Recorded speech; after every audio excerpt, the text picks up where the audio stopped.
Good evening everyone. कैसे हो आप सभी? कैसी जा रही है आपकी होली? हाँ, जल्दी से बताओ। हाँ, कैसी जा रही है आपकी होली? लगा लिया सभी को रंग? लगा लिया ना रंग सभी को? जी हाँ, आज कम्युनिटी की क्लास है। हाँ, आपके जो शेड्यूल्ड के अंदर पीडियाट्रिक लिखा हुआ आ रहा है, लेकिन क्लास कम्युनिटी की हुई, टेक्निकल एरर की वजह से चेंज नहीं कर पाए।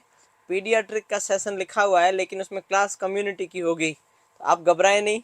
आप सोचोगे ये क्या हो गया, लिखा तो पीडियाट्रिक है, आ रहे हैं कम्युनिटी वाले, आ गए, कोई ना, है ना। हो जाता है ऐसा कभी कभी, इसलिए बुरा न माने, होली है। बुरा न माने, होली है। होली है भाई, होली है, बुरा नहीं मानना। आज ऐसा थोड़ा बहुत हो भी गया, सरप्राइज जरूरी है ना? जरूरी नहीं है क्या सरप्राइज? सरप्राइज जरूरी नहीं है? आपको नहीं लगता कि सरप्राइज जरूरी है? थोड़ा बहुत मेरे को तो लगता है जरूरी है। फिर आपकी मर्जी, आप जो मानो वो मानो। बाकी ऐसा मुझे लगता है कि सरप्राइज होना चाहिए। सरप्राइज होगा तो ही आपको पता चलेगा। जी, हम लास्ट क्लास में क्या पढ़ रहे थे? बताओ देखे। हम लास्ट क्लास से प्रोग्राम स्टार्ट किया था, उसका नाम था नेशनल प्रोग्राम फॉर ब्लाइंडनेस। कौन सा प्रोग्राम था? National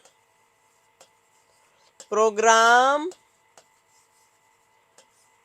for control of blindness.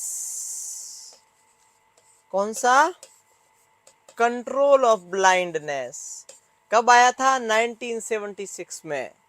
क्या नाम है? एनपीसीबी। इस एनपीसीबी को कौन सी एजेंसी सपोर्ट करती है? डानिडा सपोर्ट करती है। कौन सी एजेंसी सपोर्ट करती है? डानिडा सपोर्ट करती है। क्या याद करोगे कि national programme of control of blindness को डानिडा सपोर्ट करती है। एक सवाल बन गया। इसमें क्या देखते हैं? ब्लाइंडनेस को कैसे दूर किया जा सके। ब्लाइंडनेस को कैसे दूर किया जा सके, इसके बारे में देखते हैं हम लोग। देखते हैं कि नहीं देखते? तो अंधा पर्सन किसको बोलते हैं? अपन लास्ट क्लास में पढ़ा था, याद करो, कि कोई भी पर्सन अकॉर्डिंग टू अपना डब्ल्यूएचओ के अकॉर्डिंग 360 या 2200, इन दोनों को ब्लाइंडनेस बोला गया। एक ही बात है, दोनों अलग अलग नहीं है माय डियर, दोनों अलग अलग नहीं है। ये आता है मीटर में, ये आता है फीट में। ऐसा मरीज, ये कोई जगह है, ये डेस्टिनेशन है, ये पर्सन खड़ा है। ये पर्सन जो चीज 200 फीट से देख सकता है, और एक पर्सन जो 20 फीट से भी नहीं देख सकता, तो अब इस 20 फीट वाले को क्या बोलेंगे? अंधा बोलेंगे। और 200 फीट में 60 मीटर होते हैं। तो कोई पर्सन जो 200 फीट से 60 मीटर से देख सकता है, लेकिन 20 फीट में जो 3 मीटर होते हैं, वो 3 मीटर से नहीं देख पाता, इसको अंधा बोलेंगे अकॉर्डिंग टू डब्ल्यूएचओ। पता है? 3/60 मीटर में, फीट में 20/200। एक ही बात है, कोई इसमें डाउट नहीं है। इसमें किसी को किसी प्रकार का कोई डाउट नहीं होना चाहिए। नहीं है तो फिर आगे बढ़ेंगे, है ना। तो ये तो समझ आ गया। अब विजन के लिए बहुत सारे टेस्ट होते हैं। एक होता है ज़ेगर चार्ट, एक होता है कन्फ्रंटेशन चार्ट, एक होता है Snellen chart.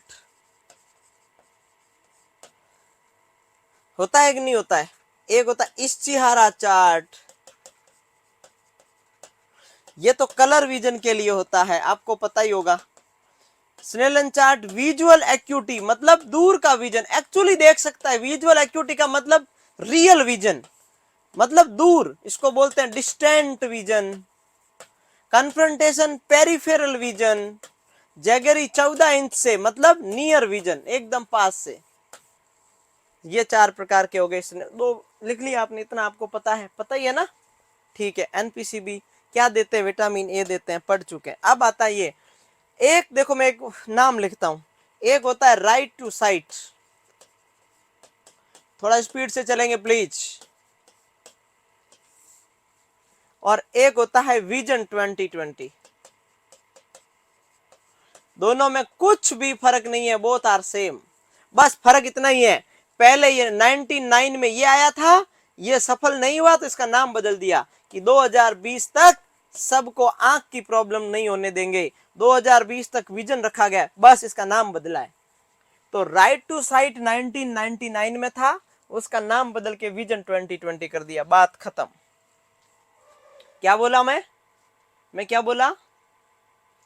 Right to site था, उसका नाम 99 में गवर्नमेंट ने रखा था, उस सरकार ने उसका नाम बदल के विजन 2020 कर दिया कि 2020 तक हमारा गोल है आंखों की समस्या से निजात पाना। कई मर्तबा नाम बदलते रहते हैं, अपनी अपनी मकबूलियत है, नाम बदलते रहते हैं। तो देखो इधर, हाँ तो देखो इधर आओ, थोड़ा चलना है अपने को। एक ये ग्लोबल इनिशिएटिव है, जो ब्लाइंडनेस जा सकती है उसके जाने के लिए WHO और IAPB ने मिलकर एक प्रोग्राम लॉन्च किया, उसको बोलते हैं विजन 2020। अब 61% टोटल ब्लाइंडनेस का कॉज है कैटरैक्ट। आप पढ़ चुके हो कौन कौन सी बीमारियों से ये टारगेट रखता है? Cataract, refractive error, childhood blindness, corneal blindness, glaucoma, diabetic retinopathy.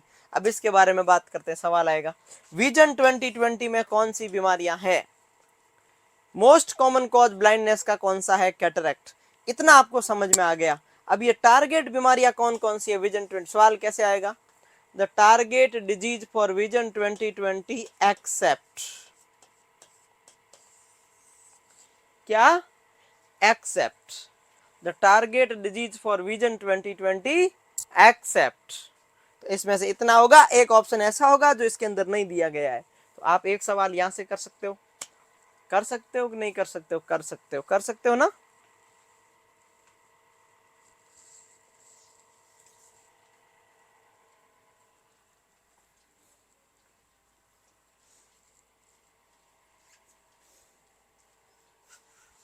अब मैं थोड़ा थोड़ा बता देता हूं कि कैटरैक्ट क्या होता है, एक एक के बारे में बताता हूं। सबसे पहले बताता हूं कैटरैक्ट। तो चलो कैटरैक्ट के बारे में हल्का हल्का बता देता हूं। ये आपका पेन का कलर सही है क्या? आज होली है तो थोड़ा पेन का कलर ऐसे, मैं ब्लैक लूं क्या?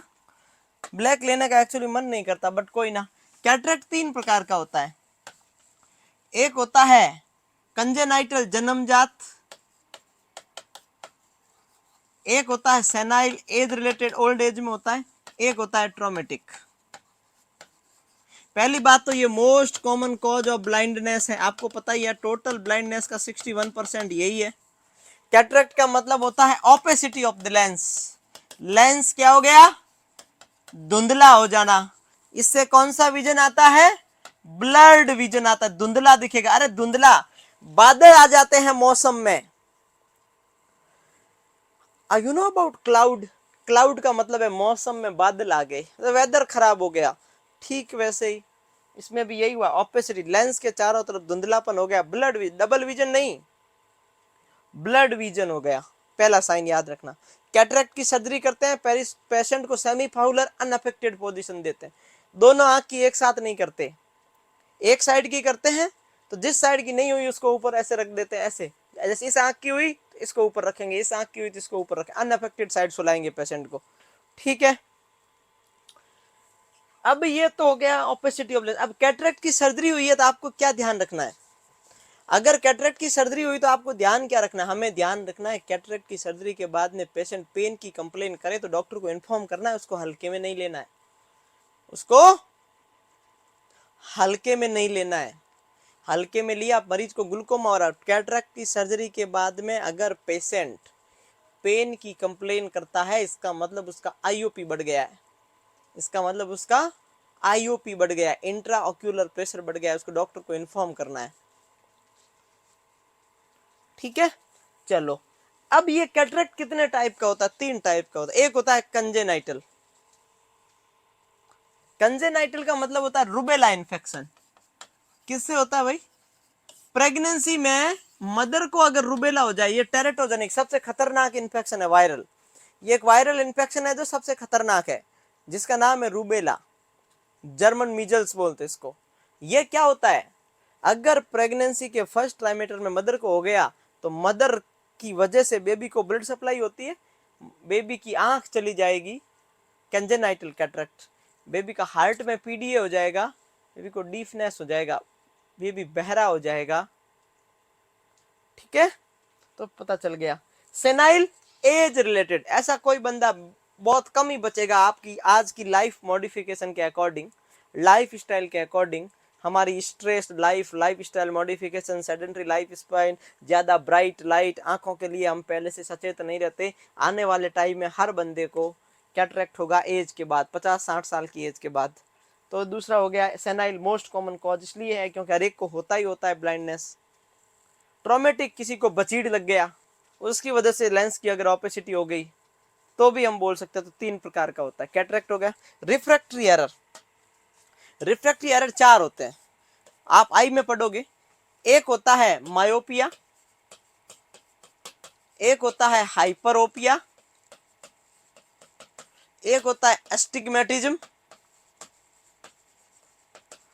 एक होता है प्रेस बायोपिया। प्रेस बायोपिया का मतलब है age related hearing loss, sorry age related vision loss,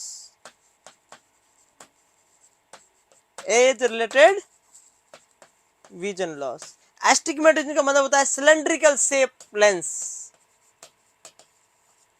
cylindrical shape lens. Hyperopia का मतलब होता है रेटिना के इमेज बाद में बनना। तो इसके लिए हम लोग क्या करेंगे, इसके जस्ट इसको डाइवर्ट कर, इसको हम क्या करना पड़ेगा, इसको हम डाइवर्ट करना पड़ेगा। मायोपिया का मतलब है पहले बन जाना, तो हम इसको डाइवर्ट करेंगे, इसको हम कन्वर्ज करेंगे, तो इसको हम बोलते हैं मायोपिया, इसको बोलते हैं हाइपरोपिया।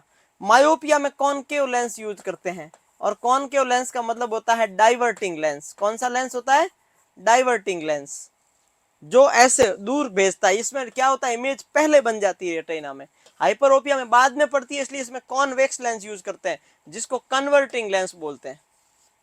ठीक है, तो ये हो गया आपका बेसिक बात यहां पर है। फिर आता है चाइल्डहुड, बच्चों की ब्लाइंडनेस, कॉर्नियल ब्लाइंडनेस। ग्लूकोमा का मतलब है इंक्रीज इंट्राओक्यूलर प्रेशर। नॉर्मल कितना होता है, 10 से 21 होता है। आप ऑप्थेल्मिक सिस्टम में पढ़ोगे 10 to 21 mm of HG normal होता है। नॉर्मल कितना होता है, 10 to 21। ये 2 प्रकार का होता है ग्लूकोमा, एक ओपन एंगल, एक क्लोज एंगल, एक ओपन एंगल और एक क्लोज एंगल। जो क्लोज एंगल होता है वो खतरनाक होता है, क्योंकि उसमें ऑब्स्ट्रक्शन ज्यादा होता है। ज्यादा ऑब्स्ट्रक्शन होगा तो मरीज को इंट्राओक्यूलर प्रेशर बहुत ज्यादा बढ़ेगा, जाने की जगह नहीं होगी, ड्रेनेज नहीं होगा, इंक्रीज ICP हो जाएगा। तो ग्लूकोमा 2 प्रकार का होता है, एक होता है ओपन एंगल ग्लूकोमा, एक होता है क्लोज एंगल ग्लूकोमा। ये बहुत खतरनाक है, इसको बोलते हैं मेडिकल इमरजेंसी। ध्यान रखना, इसमें सीवियर पेन होता है, इसमें पेन नहीं होता। क्लोज एंगल में सीवियर पेन होता है, ओपन एंगल में धीरे धीरे पेरिफेरल पेनलेस विजन लॉस होता है, ज्यादा पेन नहीं होता है। ओपन एंगल कम खतरनाक होता है। ओपन एंगल का मतलब ज्यादा बढ़ गया IOP, over production of aqueous humour. Close angle में भी ज्यादा बढ़ गया IOP, but due to over abstraction.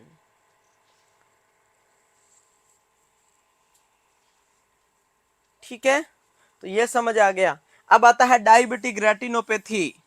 कौन सी retinopathy, diabetic retinopathy. It is a chronic complication of the microvascular systems.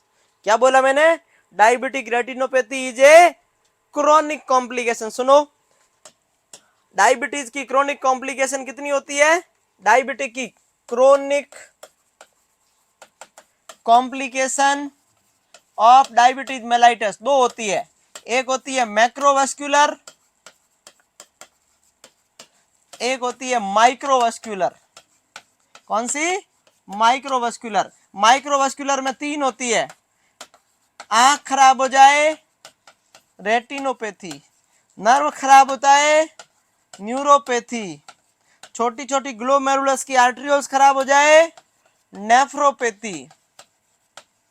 Microvascular का मतलब वेरी स्मॉल वेसल्स वैजोकॉन्स्ट्रिक्शन, बहुत छोटी छोटी आंख की आर्टरियोल्स, नर्वस सिस्टम की आर्टरियोल्स और किडनी की आर्टरियोल्स खराब हो जाए। क्रोनिक के अंदर मैक्रोवास्कुलर में 2, CVA मायोकार्डियल इस्चीमिया मतलब MI, कोरोनरी आर्टरी डिजीज बोल दो, सीधा सीधा बोल दो ना, कोरोनरी आर्टरी। और CVA cerebrovascular accident, cerebral artery में ब्लॉकेज आ गया, इंटरमीडियन आर्टरी में आ गया, और किसमें वर्टिब्रल आर्टरी में आ गया, किसी में ब्रेन में अटैक आ जाना, और हार्ट में अटैक आ जाना, ये मैक्रोवास्कुलर। लेकिन दोनों क्रोनिक है, कभी भी अचानक नहीं आता। एमआई तुरंत नहीं होता डायबिटीज के बाद, बहुत सालों बाद होता है। स्ट्रोक बहुत सालों बाद होता है, लेकिन बड़ी आर्टरी डैमेज है, इसमें छोटी आर्टरी डैमेज है, इसको क्रोनिक कॉम्प्लिकेशन तो माइक्रोवास्कुलर वेसल्स, इसमें है मैक्रोवास्कुलर वेसल्स, ये याद रखना। क्रोनिक है, ये एक्यूट नहीं है दोनों। एक्यूट अलग है, डीके है, एचएचएनएस है, हाइपोग्लाइसीमिया है, वो है। एक्यूट में 3 चीजें आती है, हाइपोग्लाइसीमिया, डीकेए और एचएचएनएस, वो अलग चीज है। ये बहुत 5 साल, 10 साल, 15 साल, 20 साल बाद होता है। ये ऐसा कभी नहीं है आज डायबिटिक हुआ और आज रेटिनोपैथी हो जाएगा, नहीं, 10 साल बाद होगा, 20 साल बाद होगा। न्यूरोपैथी 20 साल बाद होगा, नेफ्रोपैथी 10, 15, 20 साल बाद होगा, अभी नहीं होगा। ये भी अभी नहीं होगा। एमआई बहुत लेट होता है, साइलेंट एमआई होता है, क्योंकि न्यूरोपैथी की वजह से नर्व मर जाती है। इसीलिए कौन सी बीमारी में साइलेंट एमआई होता है? डायबिटीज में पेनलेस एमआई होता है, पता भी नहीं चलता। धीरे धीरे नर्व में सेंसेशन गायब हो जाता है, पेन सेंसेशन जनरेट नहीं हो पाते, पेनलेस एमआई होता है, जिसको बोलते हैं साइलेंट एमआई। डायबिटिक में होता है और किसी में नहीं होता, बाकी सब में सीवियर पेन होता है, इसमें पता ही नहीं चलता, मरीज को हार्ट अटैक आ जाता है। ये समझ आ गया आपको? आ गया समझ में?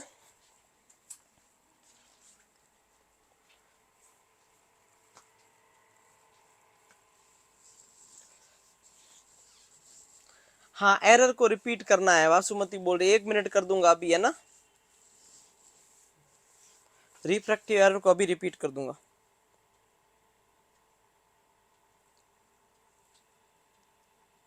हाँ, ये टाइप 1 टाइप 2 दोनों में होता है।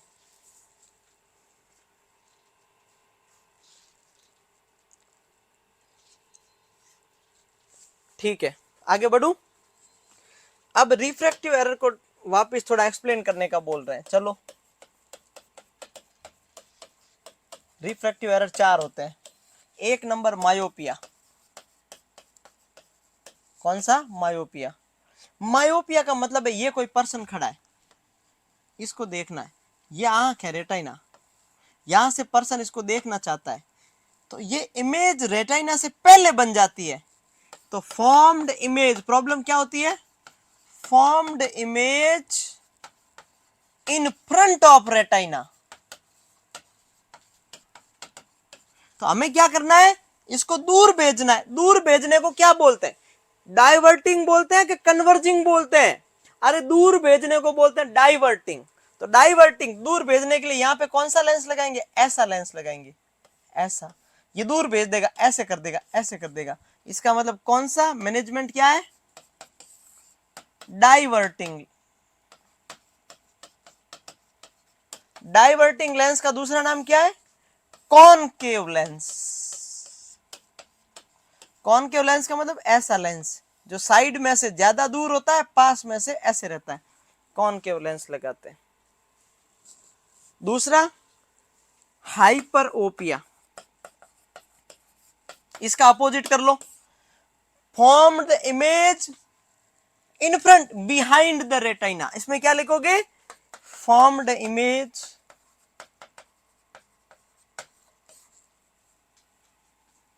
Behind the retina.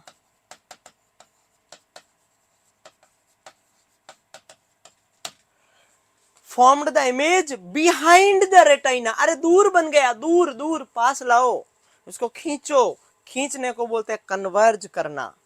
कन्वर्ज करना, तो कन्वर्ज करो। मैनेजमेंट क्या है?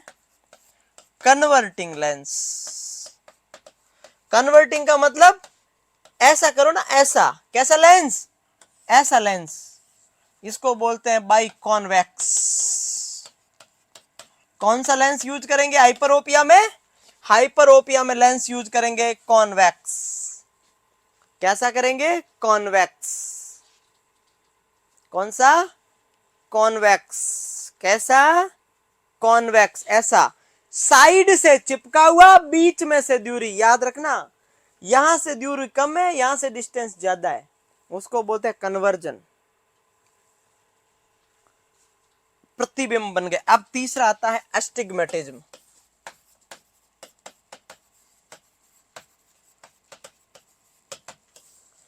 अब देखो, कोई पर्सन देखा आपने कभी? आपने देखा कभी कोई पर्सन ऐसा ऐसे लिखना स्टार्ट करता है ऐसे, फिर ऐसे हो जाता है, फिर ऐसे लिखना स्टार्ट करता है ऐसे हो जाता है, लिखना स्टार्ट करता है ऐसे हो जाता है, लिखना स्टार्ट करता है ऐसे हो जाता है, तिरछा। उसको कौन सी बीमारी बोलते हैं? एस्टिग्मेटिज्म। Cylindrical shape lens.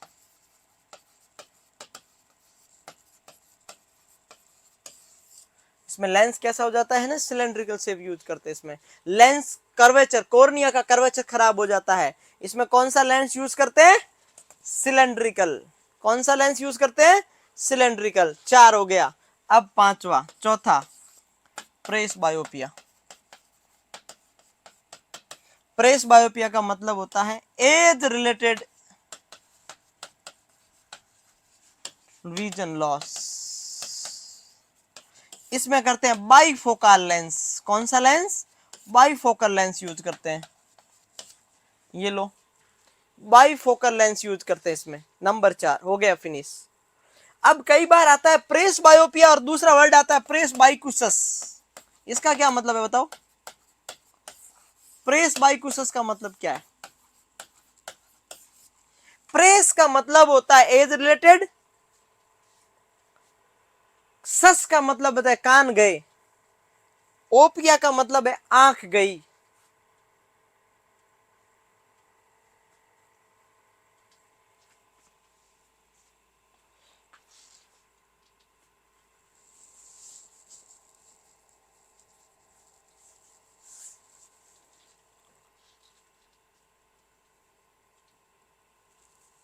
हो गया। आप प्रेस बाइकुसस का मीनिंग क्या है बताना? बाइकुसस का मतलब है हियरिंग लॉस, ओपिया का मतलब है विजन लॉस। चलो आगे बढ़ो। Next one, vision 2020। ये हो गया। अब एक बहुत काम की बात बता रहा हूं जो आपने, ये लो, विजन 2020 जिसको राइट टू साइट के नाम से बोलते थे, इसकी 4 टियर स्ट्रक्चर है, इसके 4 स्टेप है। 4 टियर का मतलब 4 स्टेप है। ये बहुत इंपॉर्टेंट है, ये सवाल आएगा यहां से। जल्दी करो, जल्दी करो। विजन 2020 जिसको पहले राइट टू साइट बोला गया था, उसके 4 स्ट्रक्चर है। आओ फटाफट, 4 स्टेप है। अब देखो इसको कैसे याद करें, इसको याद करने का तरीका बताओ। इसको कैसे याद करें भाई? याद करने का कोई तरीका होगा क्या? होगा ना? इसको याद करने का तरीका होगा। इधर आओ।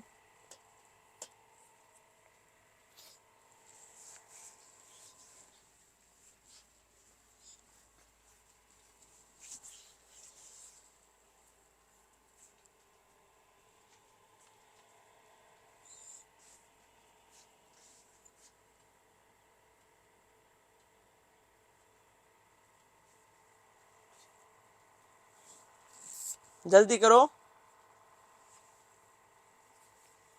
हाँ,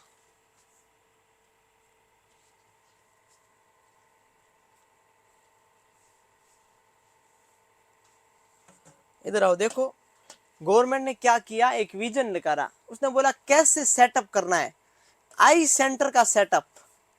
आई सेंटर का सेटअप कैसे करना? आपने एक चीज सीखी पहले कभी? आपने सीखा कि इंडिया में एम्स कितने होने चाहिए, इंडिया में मेडिकल कॉलेज कितने होने चाहिए, इंडिया में सीएससी कितने होने चाहिए, इंडिया में पीएससी कितने होने चाहिए, इंडिया में सब सेंटर कितने होने चाहिए? बस वो सेम ही तो है, वो सेम ही तो है इसमें। बस वो सारे हॉस्पिटल का, सारी बीमारियों का है, और ये सिर्फ आई का है। बस इतना ही है, और कुछ नहीं है, बस इतना ही है।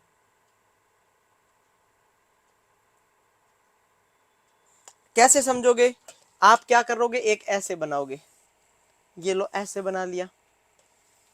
कितने बनाओगे भाई? 1 2 3 4, 1 2 3 4। अब मेरे को बताओ आप, पूरे इंडिया में गांव ज्यादा है कि स्टेट ज्यादा है? गांव ज्यादा है। तो प्राइमरी सेंटर कहां होंगे? गांव में होंगे, स्टेट लेवल पे होंगे? गांव में होंगे। प्राइमरी के ऊपर आता है सर्विस सेंटर, फिर आता है ट्रेनिंग सेंटर, फिर आता है सेंटर ऑफ एक्सीलेंस। तो ऊपर वाले दोनों को बोलते हैं थर्सरी सेंटर। इसको बोलेंगे सेकेंडरी सेंटर, इसको बोलेंगे प्राइमरी सेंटर। किससे रिलेटेड है? चारों आंख से। ऊपर से स्टार्ट करूं, कैसे याद करोगे कि मान लो पूरे इंडिया में 20 बड़े बड़े स्टेट है, मान लो पूरे इंडिया में 20 बड़े बड़े स्टेट है, तो सेंटर ऑफ एक्सीलेंस कहां बैठता है? एक्सीलेंट हायर सेंटर पे बैठता है। तो 20 होंगे सेंटर ऑफ एक्सीलेंस। ये क्या काम करेगा? अरे स्टेट लेवल पे कोई आंख से रिलेटेड ऑफिस होगा तो वो क्या काम करेगा? स्टेट लेवल पर आंख से रिलेटेड कोई भी ऑफिस होगा वो ज्ञान देगा। वहां मिनिस्ट्री वाले, आंख वाले मंत्री बैठेंगे, मैनेजिंग डायरेक्टर बैठेगा, जो हेड ऑफ डिपार्टमेंट होगा वो वहां बैठेगा, वहां सिर्फ ज्ञान दिया जाएगा। Research, training, institute, managerial activity, strengthening activity की जाएगी। मतलब पूरे इंडिया में स्टेट लेवल पे एक ऐसा होगा, उसका नाम है सेंटर ऑफ एक्सीलेंस। यहां पे रिसर्च की बात की जाएगी, यहां पे क्वालिटी कैसे बढ़ाना ऐसी बात की जाएगी, यहां पे लीडरशिप की बात की जाएगी, कंटिन्यू मेडिकल एजुकेशन की बात की जाएगी। किसकी बात की जाएगी? याद हो गया, सेंटर ऑफ एक्सीलेंस। सवाल कैसे आएगा? सिंपल आएगा एकदम, कि according to right to sight, according to vision 2020, centre of excellence कितने होते हैं? 20। ये कौन से लेवल का है? थर्सरी। थर्सरी क्यों है? क्योंकि इसके अंदर research, training and leadership, RTL, research, training और लीडरशिप। नीतू प्रजापति बोल रही इसे भी लिखना पड़ेगा, नोट करना पड़ेगा। मत करो, क्यों कर रहे हो? कुछ भी मत करो। किसने बोला करने का आपको? बंद कर दो सब। मैं पढ़ा रहा हूं, एक सांस से पढ़ा रहा हूं, सांस नहीं ले रहा हूं ताकि समझ में आए आपको। तुम लोग बेवकूफ हो। मैं समझाना चाह रहा हूं कि सवाल आएगा सेंटर ऑफ एक्सीलेंस कितने होते हैं? 20, 200, 2000, 20,000। आप भूल जाओगे। एक्सीलेंस हमेशा हेड ऑफ डिपार्टमेंट को बोलते हैं। 20। इसके नीचे आएगा ट्रेनिंग सेंटर, ये भी थर्सरी में है।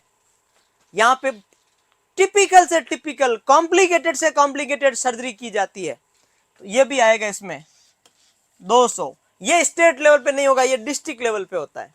बड़े बड़े डिस्ट्रिक्ट, जैसे 2 छोटे डिस्ट्रिक्ट है तो 2 डिस्ट्रिक्ट के बीच में एक, बड़े डिस्ट्रिक्ट है तो 1 डिस्ट्रिक्ट के बीच में एक। लगभग पूरे इंडिया में मान लो 200 खोलेंगे, ऐसा प्लान था। क्या करेंगे? प्लान था। इसमें क्या है? थर्सरी आई केयर, ट्रेनिंग भी होगी। यहाँ बड़े बड़े डॉक्टर आएंगे, डॉक्टर को ट्रेनिंग भी देंगे। अब आता है सर्विस सेंटर। यहां पे ये अपने छोटे छोटे सेंटरों में, ब्लॉक सेंटर पे कितने होते हैं टोटल? 2000। कैटरेक्ट की सर्जरी, कॉमन सर्जरी, रेफ्रैक्शन की सर्जरी, रेफरल सर्विस। और फिर आता है हर एक कोने में, गांव में बैठा होता है, गांव में कोई पर्सन गली के किनारे, अरे मैं चश्मा बेचता हूं, 3 नंबर का, 2 नंबर का, 1 नंबर का, खुद के चश्मा लगाया हुआ है, दूसरों को ज्ञान दे रहा है, उसको बोलते हैं प्राइमरी लेवल विजन सेंटर। पूरे इंडिया में कितने? 20,000। तो ये प्राइमरी, ये सेकेंडरी, ये दोनों tertiary. Excellence 20, training 200, service 2000, primary 20,000। समझे आप मैं क्या बोल रहा हूं? मैं बोल रहा हूं क्या? एक्सीलेंस 20, ट्रेनिंग 200, ये दोनों थर्सरी है। ये 2000 है जिसके अंदर सर्जरी होती है, और 20,000 के अंदर ओनली ज्ञान, चश्मे बनाए जाते हैं। ज्ञान optical centre, Indian optical centre, खुद के चश्मे लगाए हुए हैं, दूसरों के चश्मे बना रहा। यहां आप 5 महीने तक इलाज लीजिए, चश्मा हटाया जाता है। तो तेरे खुद के तो नहीं हटाया भाई? होता है कि नहीं होता? ऐसा होता है। ये गांव वाले, ये ब्लॉक वाले, ये हायर लेवल वाले। 20, 200, 2000, 20,000 ऐसे भी याद कर लो। क्या पीएससी कितनी? 20,000।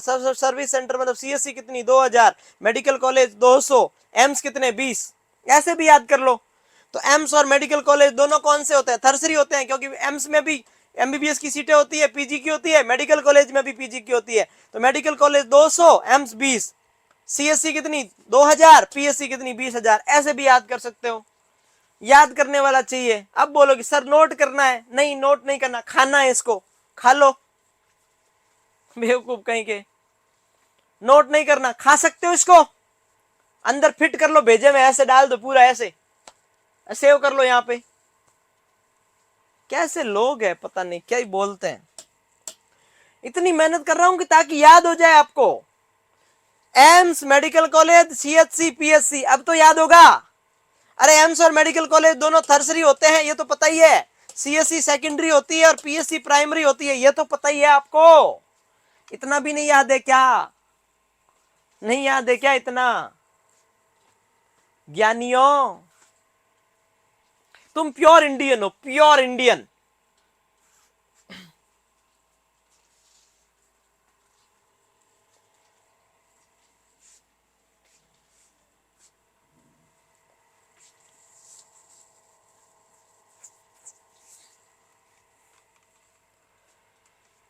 लिखो नेक्स्ट, मैटरनल और चाइल्ड हेल्थ लिखो, एमसीएच केयर, ये बहुत बड़ा टॉपिक है।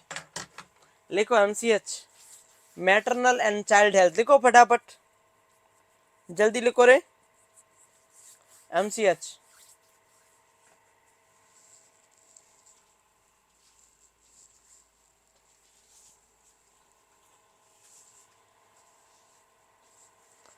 हाँ एनआरएचएम पढ़ेंगे सबसे पहले। मैटरनल चाइल्ड हेल्थ का मतलब माँ और बच्चे से रिलेटेड जो भी केयर होगी वो पढ़ेंगे। पहला आता है एनआरएचएम। एनआरएचएम 5 अप्रैल 2005 को स्टार्ट हुआ था, बाद में इसका नाम बदल के नेशनल हेल्थ मिशन कर दिया गया। 2013 को 2017 तक एक्सटेंड कर दिया गया। फिर एनआरएचएम का मेन फोकस है गांव, देखो नाम में ही पता चल रहा है, national rural health mission. Main focus है गांव की हेल्थ केयर डिलीवरी, और मेन इसकी डिस्कवरी है आशा। ये इसका लोगो है नेशनल रूरल हेल्थ मिशन का, और मेन डिस्कवरी है आशा। आशा क्या करती है? ये तो पीएससी है, सब सेंटर है, और ये कम्युनिटी है। इन दोनों के बीच में ब्रिज का निर्माण करती है। इनकी बात इनको बोलेगी, फिर इनकी बात इनको बोलेगी। ये बीच में चमचागिरी का काम करती है आशा। एक्चुअली चमचागिरी का मतलब क्या होता है? एक्चुअली चमचागिरी का मतलब होता है हॉस्पिटल की बात को उधर बताना, उधर वाली बात को इधर बताना, लिंक, एक बिटवीन और एक दोनों के बीच में ब्रिज का, एक सेतु का निर्माण करती है कि जल्दी आओ। हाँ, to provide accessible, affordable, accountable, effective and reliable primary health care, bridge the gap through the creation of आशा। क्या? आशा।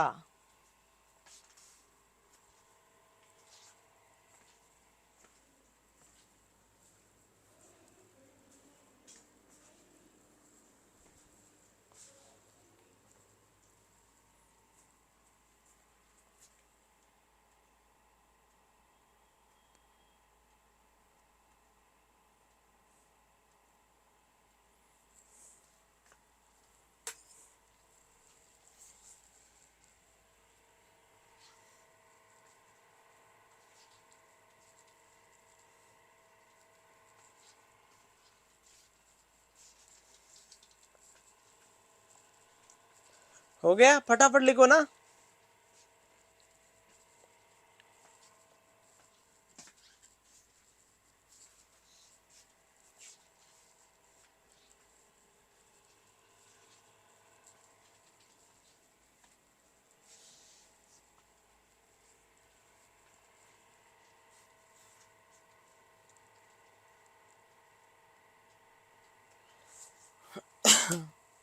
चलो, लिख लिया ना आपने?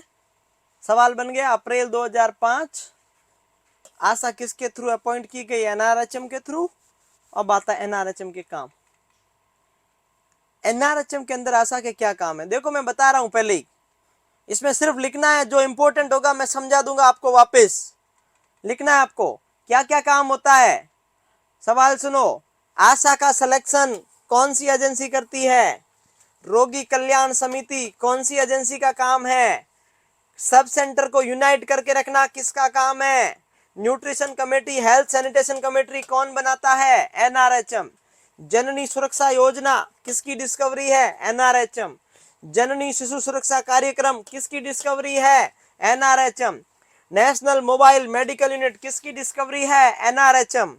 अब याद रखना पड़ेगा आपको, जेएसवाई की फुल फॉर्म लिख लो, जननी, मैं समझाऊंगा वापस पढ़ाऊंगा, सुरक्षा योजना। फिर आता है जननी शिशु सुरक्षा कार्यक्रम, जननी शिशु सुरक्षा। देखो ये दोनों हो गए, कार्यक्रम, ये 2005 में आया था, 12/4/2005, ये 11 जून 2011। ठीक है, इसमें सिर्फ मदर का ध्यान रखा जाता है, इसमें मदर और उसकी होने वाले बच्चे दोनों की केयर की जाती है। मैं बताऊंगा इसमें सवाल क्या आएगा, इन दोनों के बारे में पढ़ाया जाएगा, आशा के बारे में पढ़ाया जाएगा 3, और बाकी और होगा तो और बता देंगे। इसमें से मैं 3 चीजें पढ़ाऊंगा वापस।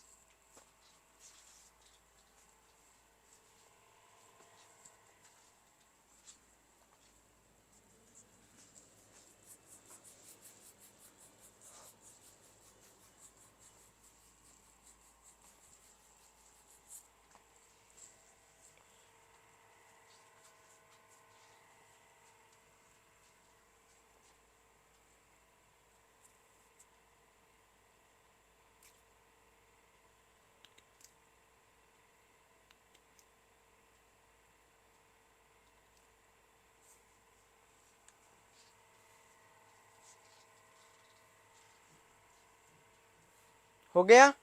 अब देखो नेक्स्ट, एम्बुलेंस सर्विस, एमसी ममता कार्ड, प्रेग्नेंट मदर होती है तो उसका एक एनआरएचएम वाले पीएससी वाले कार्ड बना के देते हैं। होम डिलीवरी ऑफ कॉन्ट्रासेप्टिव, आशा के द्वारा, ये भी किसका है, एनआरएचएम का इनिशिएटिव है। Home care newborn, home base, नाम क्या है, होम बेस न्यूबॉर्न केयर, इसको बोलते हैं HBNC।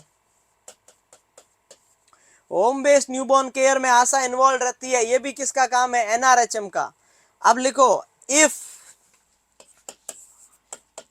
इंस्टीट्यूशनल डिलीवरी,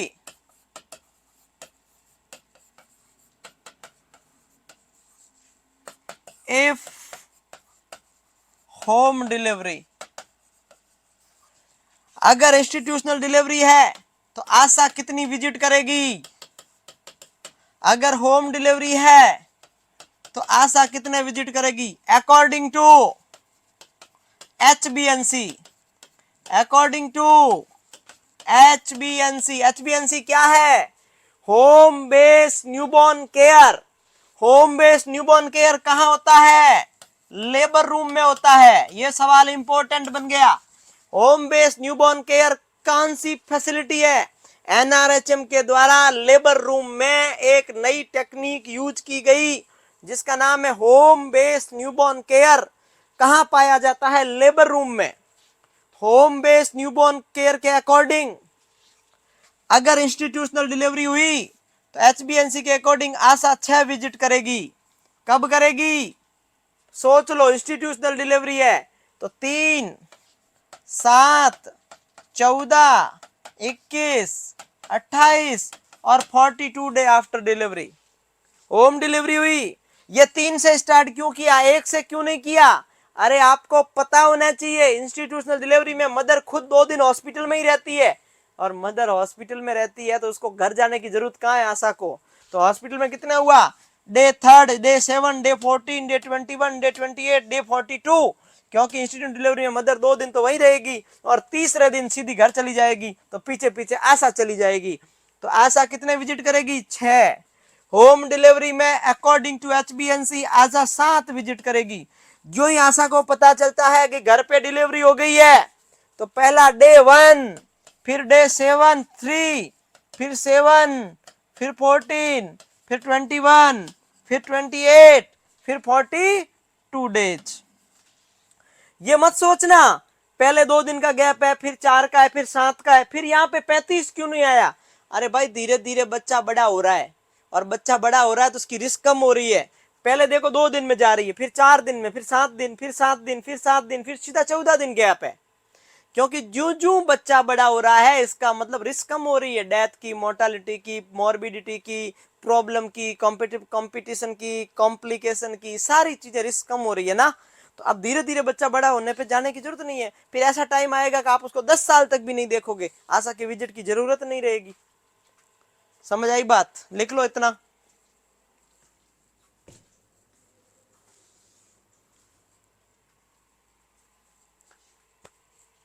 लिख लो।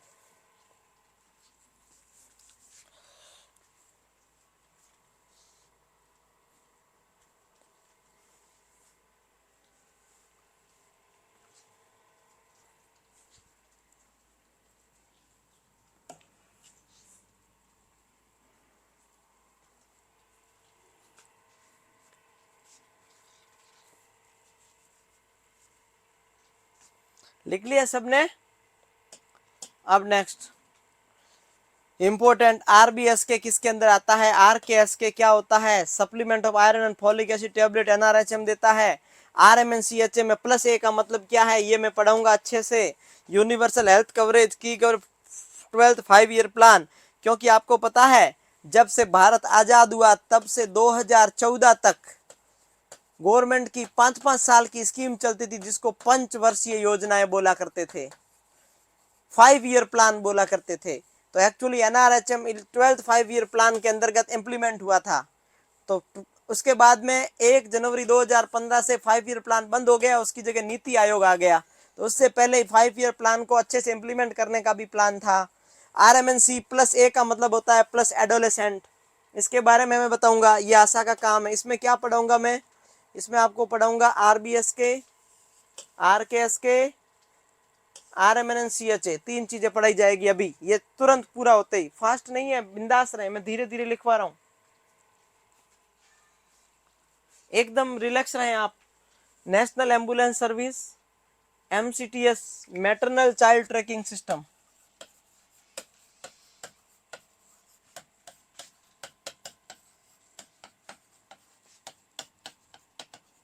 जो मैं वापस पढ़ाऊंगा वो एग्जाम में आएगा, बाकी सिर्फ लिस्ट आउट करना है, बाकी सिर्फ लिस्ट आउट करना है आराम से। होम डिलीवरी ऑफ आंसर पढ़ लिया आपने, होम बेस्ड न्यूबॉर्न केयर पढ़ लिया आपने एचबीएनसी लेबर रूम में। आरकेएस के, आरबीएस के क्या होता है, आरकेएस के क्या होता है, दोनों पढ़ाया जाएगा बहुत अच्छे से, बिंदास रहे, इन दोनों के बारे में घबराए नहीं आप। आयरन फॉलिक एसिड पता ही होता है, 100 mg iron, 500 mcg folic acid. 100 mg है आयरन, तो फॉलिक एसिड mcg है, ठीक है। आरएमएनसीएचए का मतलब होता है reproductive maternal newborn child health, plus A का मतलब है प्लस एडोलेसेंट। ये सवाल इंपॉर्टेंट है, प्लस ए का मीनिंग क्या है, प्लस एडोलेसेंट, ये बाद में जोड़ा है, 2013 में आया था ये आरएमएनसीएचए, तो इसके बारे में पढ़ाऊंगा, मैं पढ़ाऊंगा, डोंट वरी। बस ये किसकी है, एनआरएचएम की डिस्कवरी है। Reproductive maternal newborn child health plus adolescent, plus A का मीनिंग है प्लस एडोलेसेंट।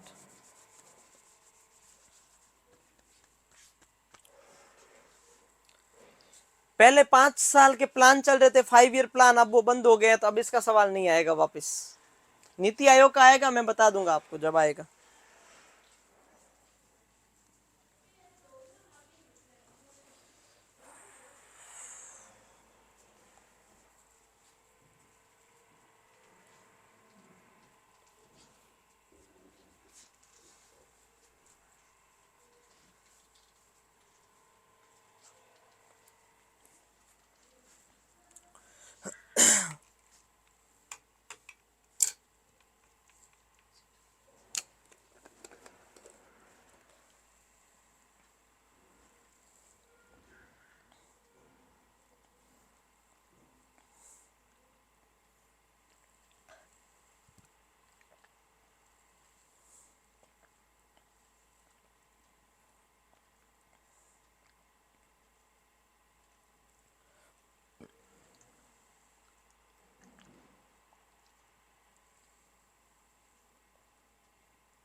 हो गया, हाँ नेक्स्ट, अब लिखो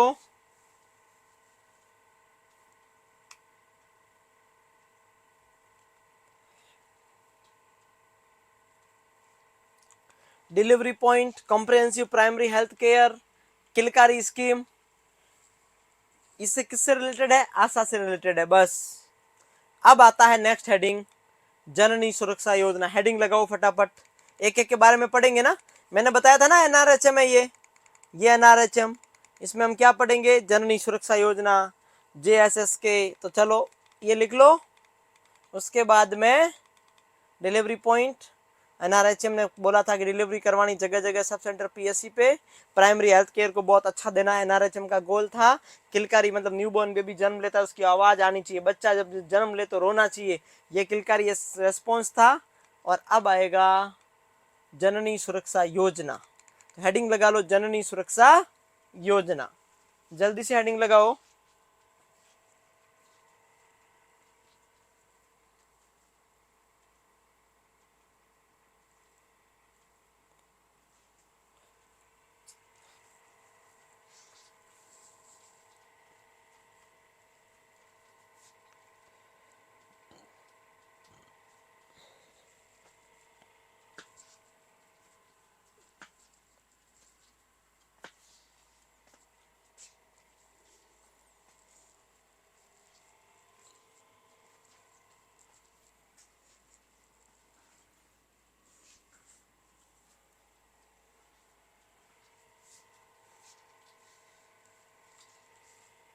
लिख लिया? अब देखो, अब हेडिंग लगाओ जननी सुरक्षा योजना। ये पहला सवाल, जननी सुरक्षा योजना का लोगो क्या है। दूसरा सवाल, ये कब लॉन्च हुआ। तीसरा सवाल, ये किसके अंदर स्कीम आ रही है, NRHM के अंदर। पहले इसकी जगह क्या चल रहा था, पहले इसकी जगह चल रहा था national maternity benefit scheme, NMBS। इसको हटा के 2005 में क्या नाम दे दिया, JSY नाम दे दिया। नेशनल मैटरनिटी बेनिफिट स्कीम को JSY में क्या कर दिया, कन्वर्ट कर दिया। मतलब क्या है, focus on mother. Main focus क्या है, इसके 3 गोल है, लेकिन आपको तीनों याद नहीं रखने, आपको सिर्फ एक याद रखना है, only single mother, that's called Janani means mother. Mother को प्रोटेक्ट कैसे किया जा सकता है, प्रेग्नेंट मदर को बताना मेरे को। कोई प्रेग्नेंट मदर है, उसकी सुरक्षा, उसकी सेफ्टी कैसे डिसाइड की जा सकती है, क्या करोगे आप क्या करोगे बताओ देखे, 1 मिनट बताना। किसी मदर की आप लोग कैसे सेफ्टी डिसाइड करोगे, कंफर्म कैसे करोगे सेफ्टी। अगर कोई प्रेग्नेंट मदर है तो क्या करोगे आप,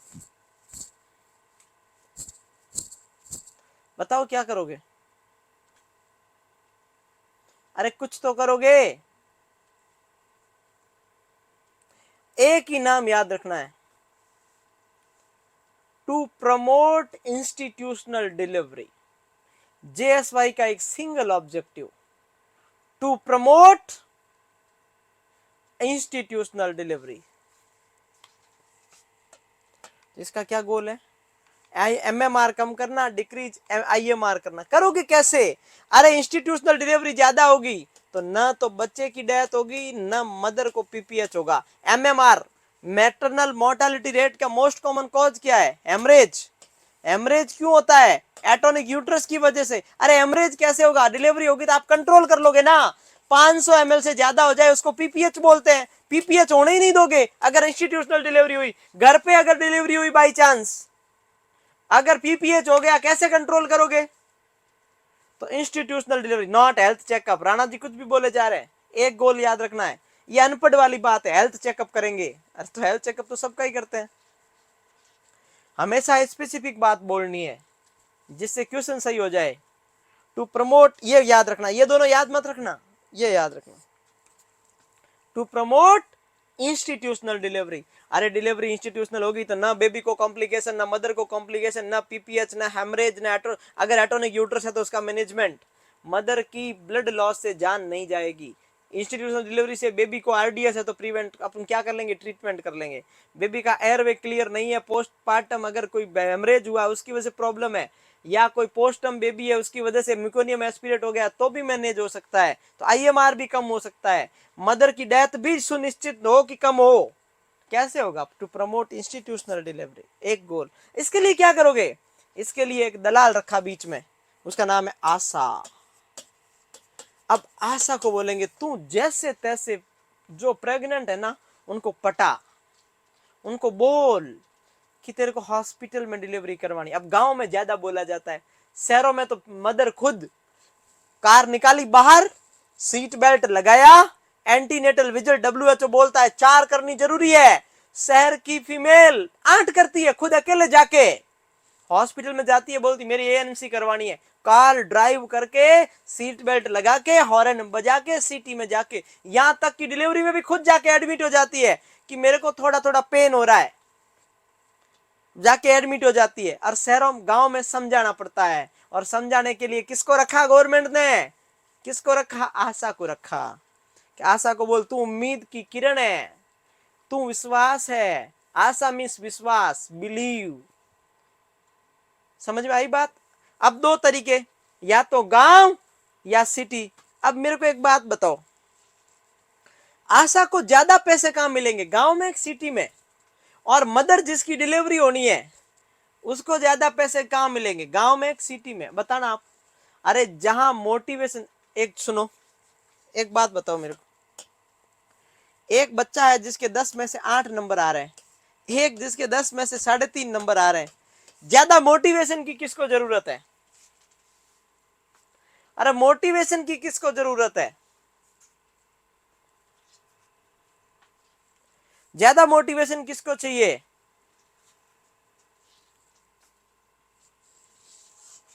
ज्यादा मोटिवेशन किसको चाहिए, इसको या इसको,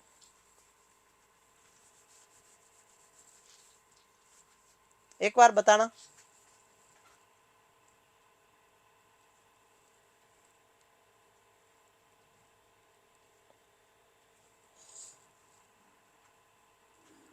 कौन है बताइए, कम नंबर वाले को ज्यादा चाहिए ना।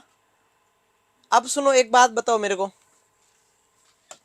ये टोटल 10 स्टेट है, ये राजस्थान, ये हरियाणा, ये पंजाब, ये दिल्ली, ये हिमाचल, इसके अंदर TFR है 2.1 या लेस देन 2.1। अब इधर है यूपी, इधर है बिहार, इधर है वेस्ट बंगाल, इधर है मिजोरम, इधर है असम, इसका TFR है 2.7 2.9। TFR का मतलब है एवरेज बच्चे पैदा होना। इन दोनों में से अच्छा स्टेट कौन सा माना जाएगा, ऊपर वाला कि नीचे वाला, हाई परफॉर्मिंग स्टेट, बताओ पहले ये बताओ। अब दोनों में से अच्छा स्टेट कौन सा है, गवर्नमेंट के रूल को कौन फॉलो करता है, आप पढ़ चुके हो अगर TFR तो,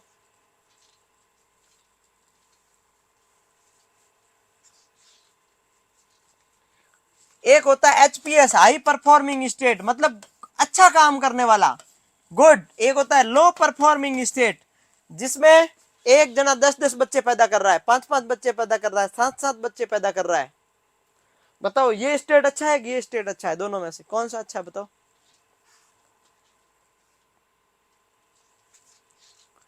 TFR का मतलब होता है टोटल फर्टिलिटी रेट, ऐसे स्टेट, ऐसी जगह, ऐसे डिस्ट्रिक्ट जहां पे एवरेज कपल 2 बच्चे ही पैदा करता है, इसका मतलब वो अच्छा है, उसको ज्ञान देने की कहां जरूरत है, उनको तो ज्यादा पैसों की भी जरूरत नहीं है, इसका मतलब ये अच्छा है। और ये 2.9, ये 3 बच्चे पैदा करता है एवरेज, इसको ज्ञान की जरूरत है। तो अब 2 चीजें आपके माइंड में आ चुकी है कि जननी सुरक्षा योजना में 2 चीजों को ध्यान रखा जाएगा, गांव है कि सिटी है, हाई परफॉर्मिंग स्टेट है कि लो परफॉर्मिंग स्टेट है। मदर और आशा दोनों को ज्यादा पैसे कहां मिलेंगे, मदर और आशा दोनों को ज्यादा पैसे मिलेंगे low performing state plus rural area. गांव वाले समझते नहीं है और लो परफॉर्मिंग पड़े हुए नहीं है, यही याद रखना है बस। आ जाओ इधर, जननी सुरक्षा योजना सेंट्रल गवर्नमेंट की स्कीम है, आशा इसके बीच में एक लिंक का काम करती है, जो प्रेग्नेंट वुमेन और हेल्थ केयर इंस्टीट्यूट के बीच में, ये हेल्थ केयर इंस्टीट्यूट है जिसका नाम है PHC या सब सेंटर, ये है पेशेंट प्रेग्नेंट मदर, इसके बीच में आशा बोलती है तू टेंशन मत ले, मैं तेरे हॉस्पिटल में डिलीवरी करवाऊंगी, मैं तुझे घी दिलवाऊंगी, मैं एम्बुलेंस घर से ले जाऊंगी, वापस घर पे छोड़ूंगी, तेरे को 1000-1500 रुपए दिलवाऊंगी, मेरे वाले पैसे भी तुझे दे दूंगी, तू घबरा मत, सब कुछ। अगर तू हॉस्पिटल में डिलीवरी करवाएगी बच्चा सेफ रहेगा, जच्चा सेफ रहेगा, माँ और बेटे दोनों सही रहेंगे, वैक्सीन फ्री होगा, बच्चे को प्रॉब्लम नहीं होगी, मैं तेरे को इतना अच्छी डिलीवरी करवाऊंगी, इतनी अच्छी डिलीवरी करवाऊंगी, तू घबरा मत। समझ में आई बात। ये बीच में आशा काम करती है, बहुत अच्छा काम करती है ASHA, very good, fantastic. ASHA काम करती है कि नहीं करती? तो ASHA would work as a link health worker between the poor pregnant and health institute. सही बात है, कोई डाउट नहीं है? इतना लिखो फिर मैं समझाता हूं।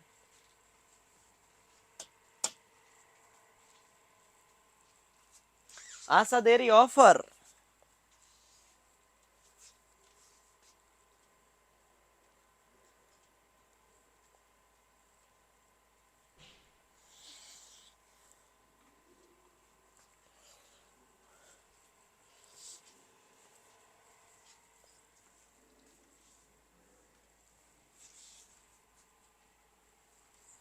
हो गया?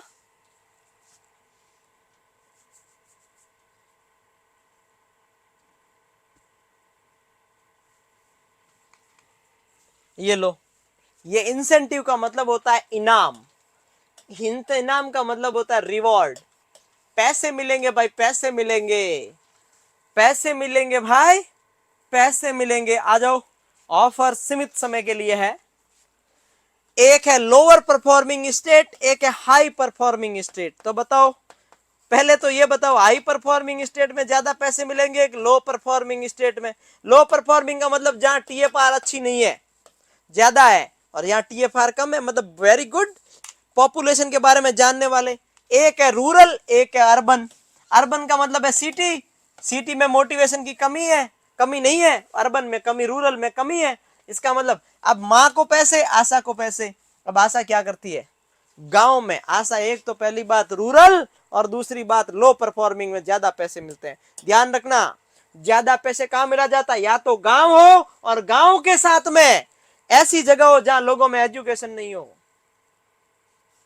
देखो, अगर रूरल एरिया में लो परफॉर्मिंग स्टेट है, वहां पे मदर को 1400 रुपए मिलेंगे। आशा बोलती है, आशा बोलती है सुन,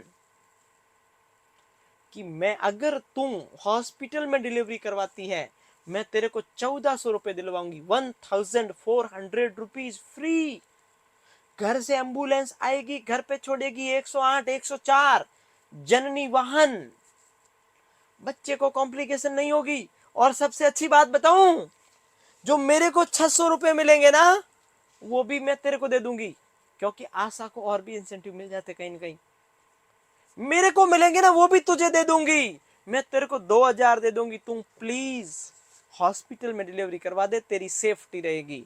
शहर में ऐसा नहीं है, शहर में आशा लो परफॉर्मिंग स्टेट है, ज्ञान नहीं है, लेकिन सिटी है। आशा बोलेगी 1000 रुपए मिलेंगे तुझे, और 400 मुझे मिलेंगे, 1400 मिलेंगे, हॉस्पिटल में डिलीवरी करवा दे। सिटी है, पास में हॉस्पिटल है, एम्बुलेंस का खर्चा कम है, ट्रांसपोर्टेशन कम है, लोगों में अंडरस्टैंडिंग ठीक है, लेकिन लो परफॉर्मिंग है, लेकिन पढ़े लिखे लोग नहीं है, ज्ञान नहीं है। अब आता है वीआईपी कैडर, यह है वीआईपी कैडर। अब ये आती है सिटी की महिला, पढ़ी लिखी महिला, हाई परफॉर्मेंस स्टेट वाली महिला, हाई परफॉर्मेंस डिस्ट्रिक्ट वाली महिला, सिर्फ 600 रुपए। मोटिवेशन की कहां जरूरत है? यहां तो ऑलरेडी पहले से मोटिवेशन है, फुल भरा हुआ है, फुल भरा हुआ है ना। अरे मैं कॉपर्टी पढ़ाऊंगा तो तभी बता दूंगा आशा कैसे समझाती है, कॉन्ट्रासेप्टिव कैसे बांटती है वो भी बता दूंगा। आप तसल्ली रखें, आपको अपने हिसाब का ज्ञान चाहिए, सब बता दूंगा मैं। 600 रुपए, 400 आशा को, 1000 रुपए टोटल। अब हाई परफॉर्मेंस लेकिन गांव है, तो यहां पर 700 और 600। कहने का मतलब क्या है? अगर लो परफॉर्मेंस हो, गांव हो, तो पैसे ही पैसे, लो परफॉर्मेंस हो, सिटी हो, तो भी पैसे, हाई परफॉर्मेंस हो, गांव हो, तो भी पैसे, लेकिन हाई परफॉर्मेंस हो और सिटी हो, फिर पैसे कहां मिलेंगे?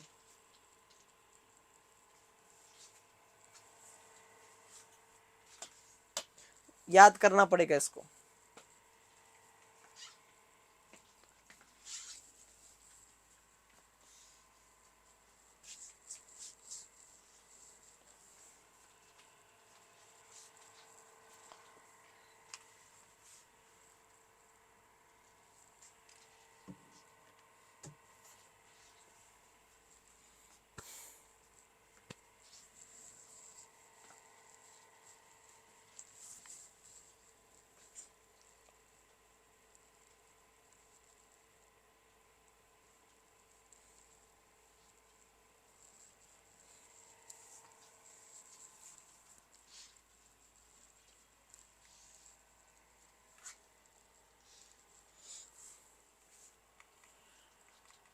अब आता है JSS के फुल फॉर्म बताओ। इसमें उसमें क्या था, जननी सुरक्षा योजना। अब इसमें शिशु ऐड हो गया, माँ बेटा दोनों की सुरक्षा का कार्यक्रम है। कब लॉन्च हुआ, 1 जून। फुल फॉर्म लिखो, जननी शिशु सुरक्षा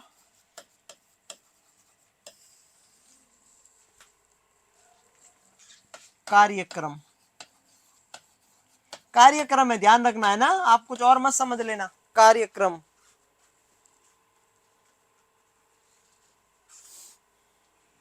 संध्या बोल रही सर इतने पैसों से क्या होगा, तो बंद कर दो ना बच्चे पैदा करने, क्या होगा। अब तो सिर्फ कोई बच्चे इस पैसों के लिए कोई थोड़ी करता है बच्चे पैदा, ये तो एक इंसेंटिव है बस। बच्चा आगे जाके कलेक्टर बनेगा, नर्सिंग ऑफिसर बनेगा, मेडिकल ऑफिसर बनेगा, वो पैसे आएंगे, वो नहीं दिख रहे हैं। सर इतने पैसों से क्या होगा, कैसे लोग हो तुम, क्या बताएं आपको, कैसे एक्सप्लेन करें इसको, पॉसिबल नहीं है एक्सप्लेन करना। Is focused on pre service pregnant women और 30 दिन तक बच्चे को, मतलब दोनों है ना, जननी शिशु, मदर को और शिशु को 30 दिन तक। न्यूबॉर्न केयर कहाँ होता है, HBNC by mainly ASHA. Newborn care at home based newborn care, at मतलब लेबर रूम, ये भी किसका काम है, जननी शिशु सुरक्षा कार्यक्रम। अब आता है NSS के, इसके आगे लगा देना नॉरसेट। NSS का क्या, नॉरसेट लगा देना।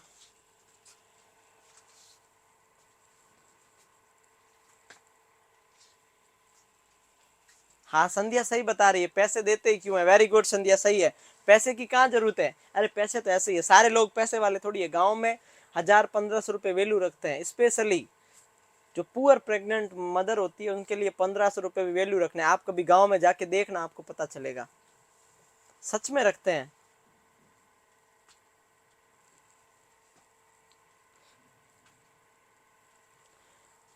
गांव में पैसे की बहुत वैल्यू है, इधर पैसे बहुत है हमारे पास, तो हमें पता नहीं चलता होगा, शायद ऐसा लग रहा होगा, बाकी सच में बहुत ज्यादा गांव में फीमेल के पास तो होता ही नहीं है पैसे।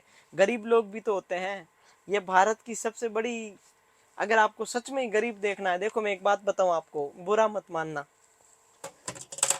इंडिया में अमीर और गरीब के बीच में इतनी खाई है, इतनी खाई है कि आप जब धनतेरस आता है ना, जब दीपावली आती है ना, जब होली आती है ना, लोग ये सोचते हैं हमें कितना सोना खरीदना है, और गरीब लोग ये सोचते हैं कि मुझे सोना कहाँ है, दोनों के सोने में फर्क है। तो इंडिया बहुत ज्यादा डाइवर्सिटी वाला देश है, इस इंडिया में बहुत ज्यादा लोग अमीर है, लेकिन बहुत ज्यादा लोग गरीब है। लोगों को सोना खरीदने के लिए जगह चाहिए, और कुछ लोगों को सोने के लिए जगह चाहिए। आप कभी दिल्ली गए होंगे,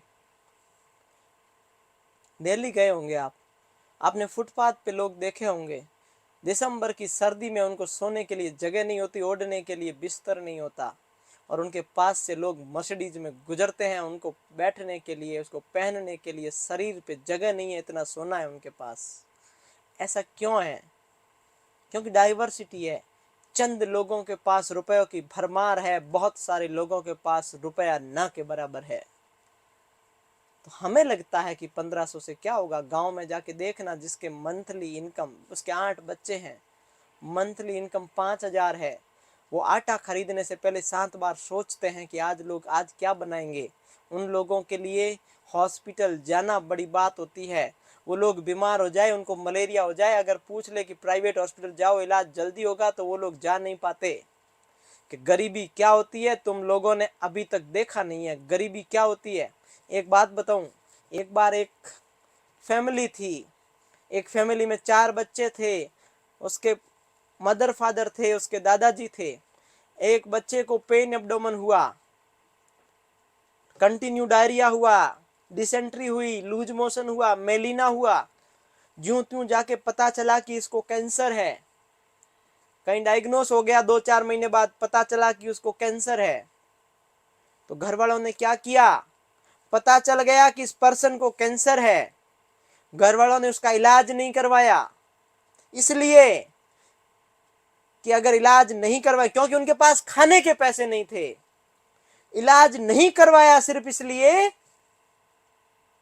कि हम पैसे कहां से लाएंगे, हमारे पास सोचने के भी पैसे नहीं है, कैंसर के कहां से आएंगे, कि अगर हमने इलाज नहीं करवाएगा तो सिर्फ इसकी जान जाएगी, अगर हमने इसका इलाज करवाया तो हम घर के 7 जने चले जाएंगे, इतने पैसे ही नहीं, हमारा सब कुछ बिक जाएगा। तो सारी दुनिया एक जैसी नहीं है, सबके पास पैसे नहीं होते, अलग दुनिया गोल है, और इतनी गोल है, और इंडिया में स्पेशली पैसों का रहता है, इतनी बहुत डाइवर्सिटी है, आप नहीं मान सकते, कभी देखना आप, पता चलेगा आपको। वैसे भी एनएसएस के नॉरसेट का सवाल है, एनएसएस के नॉरसेट का सवाल है।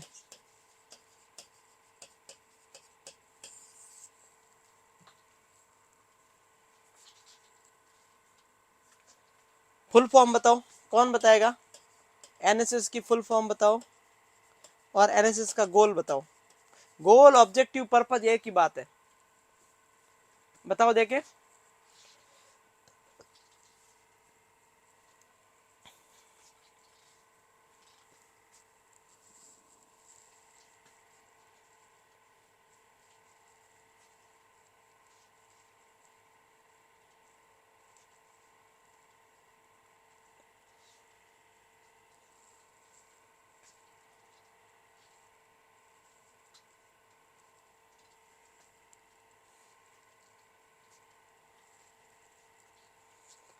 दो सवाल बन गए, एनएसएस की फुल फॉर्म, एनएसएस का गोल। फुल फॉर्म बता दिया एस के सिंह ने, नवजात शिशु सुरक्षा कार्यक्रम। क्या है? नवजात, नवजात का मतलब न्यू बॉर्न, शिशु सुरक्षा कार्यक्रम। क्या कार्यक्रम? गोल बताओ। संध्या को कोई डांटेंगे नहीं, संध्या ने ऐसे जनरली बोला है, आप इसके फालतू पीछे पड़ने की जरूरत नहीं है। संध्या ने ऐसा कुछ नहीं बोला जिससे आप लोगों को बुरा लगे, ये तो मैं जनरली बात बता रहा हूँ। संध्या ने यही बोला कि 1000-1500 से क्या ही होगा, ऐसे जनरली बात बताइए। हाँ, इसका गोल बताओ। कुछ लोग बोलते हैं आईएमआर कम करना, कोई बोलते हैं एमएमआर कम करना, बिल्कुल नहीं, एकमात्र गोल, लेबर रूम में, डिलीवरी यूनिट में, एनआईसीयू में जो भी स्टाफ काम करते हैं उनको नियोनेटल रिससिटेशन के बारे में समझाना, training regarding CPR of newborn. सारे, चाहे डॉक्टर है, चाहे नर्सिंग ऑफिसर है, चाहे टेक्नीशियन है, पीडियाट्रिशियन है, नियोनेटोलॉजिस्ट है, सबको नई नई ट्रेनिंग देना। एनएमआर नहीं है नीता, गलत, आईएमआर गलत, उषा, ट्रेनिंग देना किसको? न्यू बॉर्न यूनिट में काम करने वाले हेल्थ केयर पर्सनल को, किसके रिगार्डिंग? रिससिटेशन के रिगार्डिंग। तो लिखो भाई, फुल फॉर्म आ गई, आराम से लिखना, trained health care personal in new born care and resuscitation, इसके स्टार लगाना।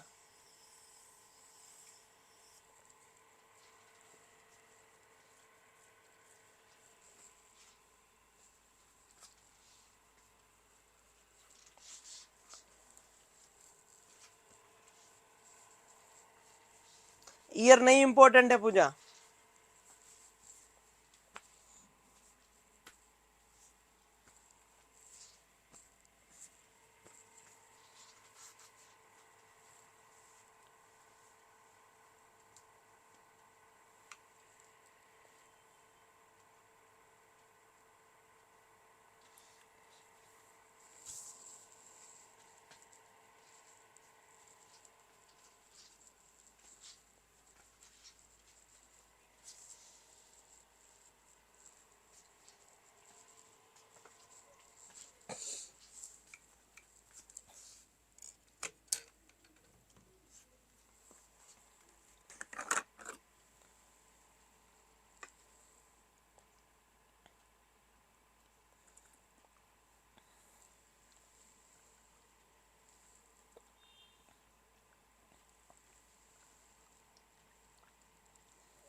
आरबीएस के लिखो, आरबीएस के लिखो, इंपॉर्टेंट है।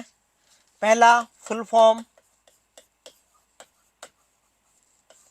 राष्ट्रीय बाल स्वास्थ्य कार्यक्रम, लॉन्च कब हुआ? 2013 में। गोल क्या है? वेरी इंपॉर्टेंट, जन्म से लेके 18 साल तक के बच्चे को। सवाल इंपॉर्टेंट है, इससे 4 सवाल बनेंगे, 4। पहला, आरबीएस के क्या है? दूसरा, आरबीएस के लॉन्च कब हुआ? तीसरा, कितनी एज तक फैसिलिटी देता है? चौथा, हाउ मेनी डिजीज? 34।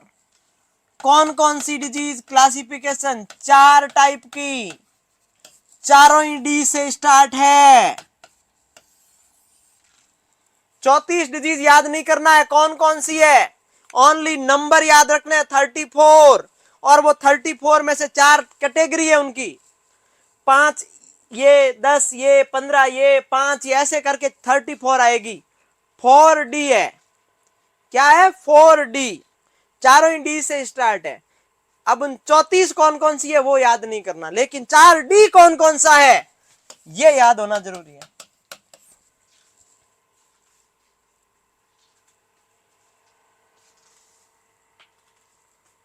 क्या याद? राष्ट्रीय बाल स्वास्थ्य कार्यक्रम फरवरी 2013, जन्म से लेकर 18 साल तक, total 34 disease, SS4D disease, total कितनी डिजीज? 34 डिजीज का असेसमेंट किया जाता है। 4D, 4 प्रकार की डी, 4D का मतलब 4D, बहुत इंपॉर्टेंट है। सवाल आएगा, अकॉर्डिंग टू आरबीएस के नॉट इंक्लूडेड इन डी, यह आएगा कौन सा डी का मतलब नहीं है। अकॉर्डिंग टू आरबीएस के द डी एक्सेप्ट, कौन सा डी का मीनिंग नहीं है, तो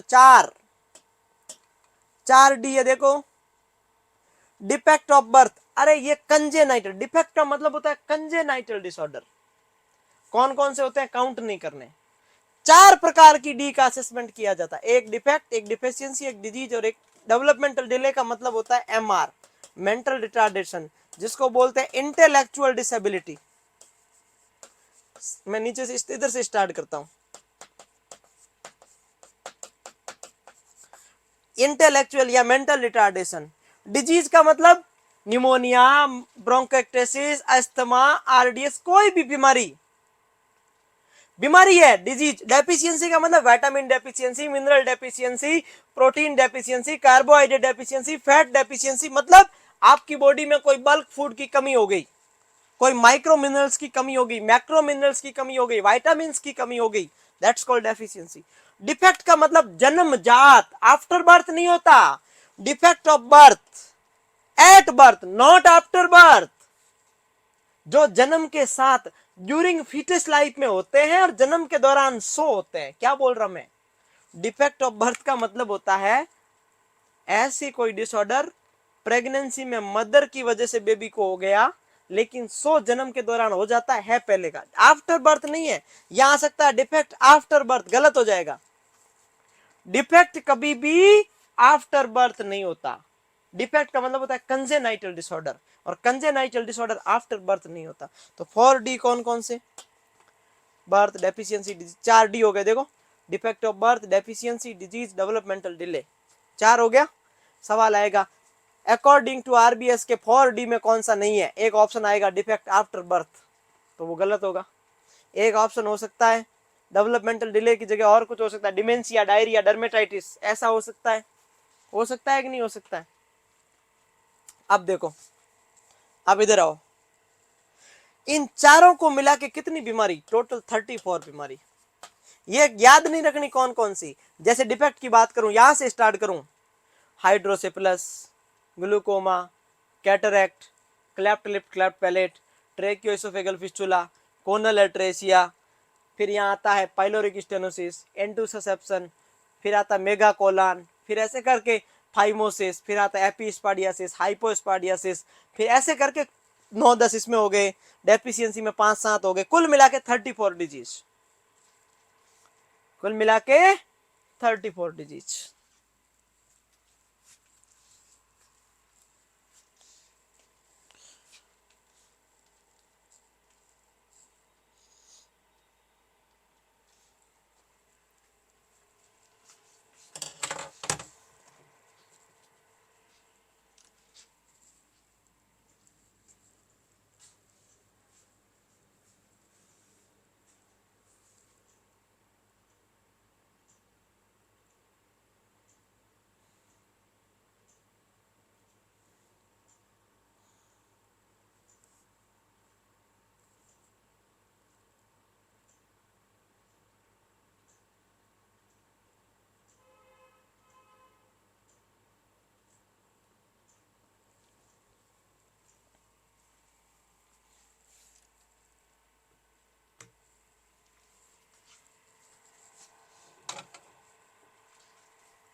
याद हो गया?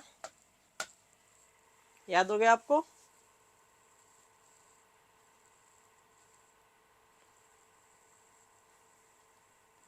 आगे बढ़े। अब लिखोगे, क्या लिखा देखो, 0 से 18 साल, इसको दो में बांटेंगे, 0 से 6 साल को अलग करेंगे, 7 से 18 साल को अलग करेंगे। तो करो भाई 0 से 6 को। 0 से 6 वालों को देखेगा डिस्ट्रिक्ट अर्ली इंटरवेंशन सेंटर, 6 से 18 साल वालों को देगा existing public health facility, EPHF। कुछ याद नहीं रखना, वैसे तो बेसिक है, पहले गांव डिस्ट्रिक्ट वाला और फिर एग्जिस्टिंग वाला, थोड़ा सा याद कर लो।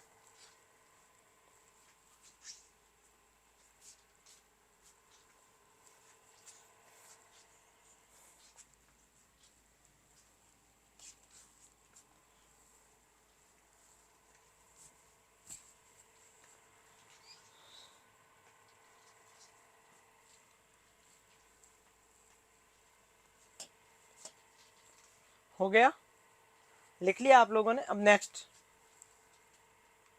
INAP। पहला INAP का लोगो क्या है, ये ऐसे ग्लोब है, इसके अंदर बच्चा उल्टा सो रहा है। इंडिया न्यूबॉर्न एक्शन प्लान कब लॉन्च हुआ? जून 2014 में। गोल क्या है? न्यूबॉर्न की डेथ को कम करना, स्टिल बर्थ को कम करना। कितना कम करना? सिंगल डिजिट में लाना है। NMR नियोनेटल मोर्टेलिटी रेट को सिंगल का मतलब 10 से कम करना है, और स्टिल बर्थ को भी 10 से कम करना है। कब तक? 2030 तक। अब होगा या नहीं होगा अलग बात है, गोल तो रखेंगे ना भाई, होगा या नहीं होगा ये बहुत अलग बात है, हमें तो गोल रखना पड़ेगा।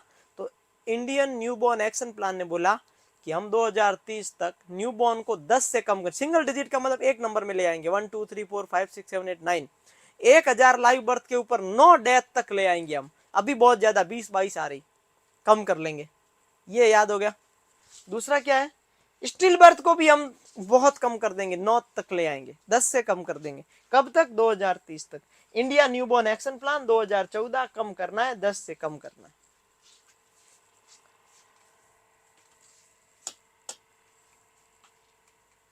याद हो गया इंडियन न्यूबॉर्न एक्शन प्लान?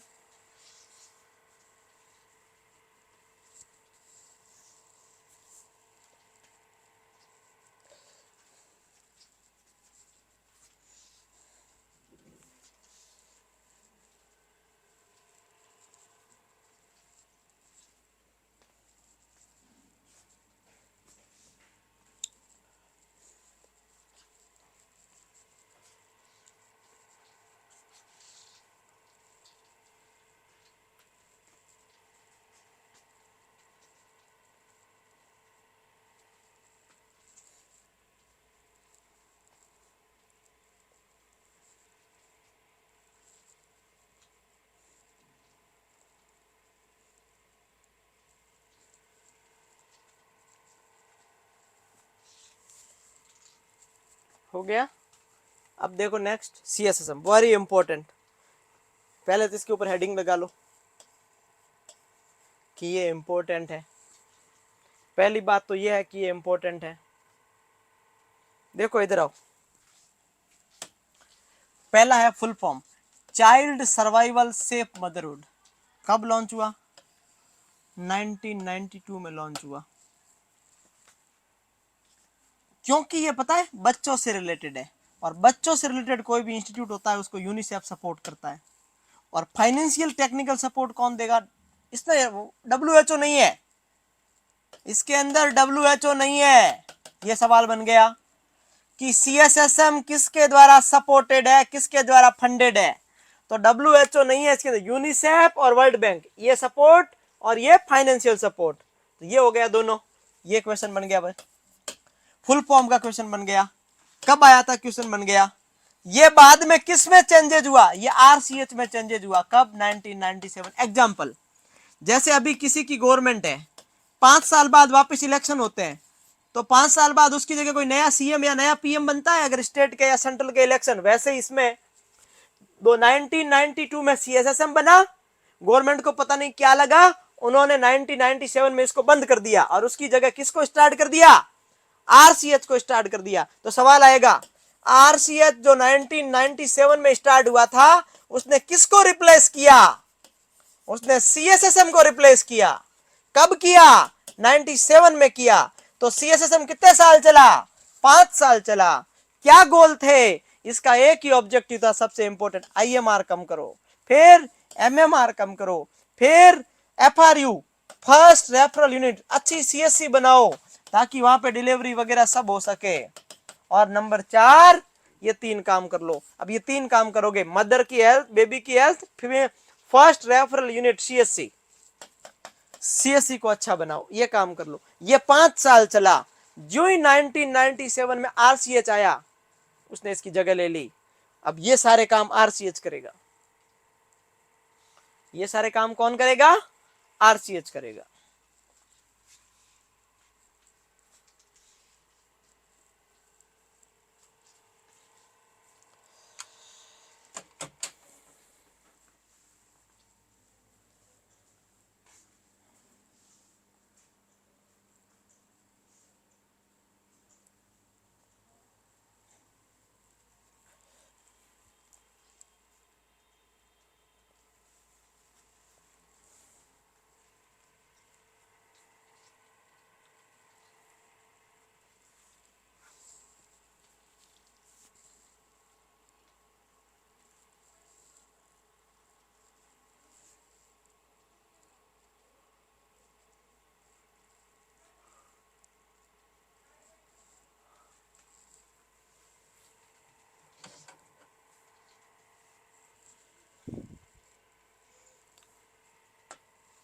समझ आ गया? आ गया समझ? अब देखो नेक्स्ट हेडिंग लगाओ, RCH आ गया। RCH में पहले ही सवाल आता है, R का मीनिंग क्या है? रेस्पिरेटरी है, रिप्रोडक्टिव है, और कुछ है? तो रिप्रोडक्टिव चाइल्ड हेल्थ। इसके कितने फेज है? 2 फेज है। एक है RCH फर्स्ट 1997, RCH सेकंड 1 अप्रैल 2005, तो वो बाद में पढ़ेंगे। RCH फर्स्ट 15 अक्टूबर 1997, ये हो गया क्वेश्चन। फुल फॉर्म क्या है? ये हो गया क्वेश्चन। इसने किसको रिप्लेस किया? CSSM को रिप्लेस किया, ये हो गया क्वेश्चन। तो इसके काम क्या है? इसके काम क्या है बताओ? गोल, कंपोनेंट का मतलब है गोल, सिंबल, कंपोनेंट, फंक्शन, कुछ भी बोलो, क्या हो सकता है? आप सोचो क्या हो सकता है? नीतू प्रजापति बोल रही है FRU का फुल फॉर्म क्या है?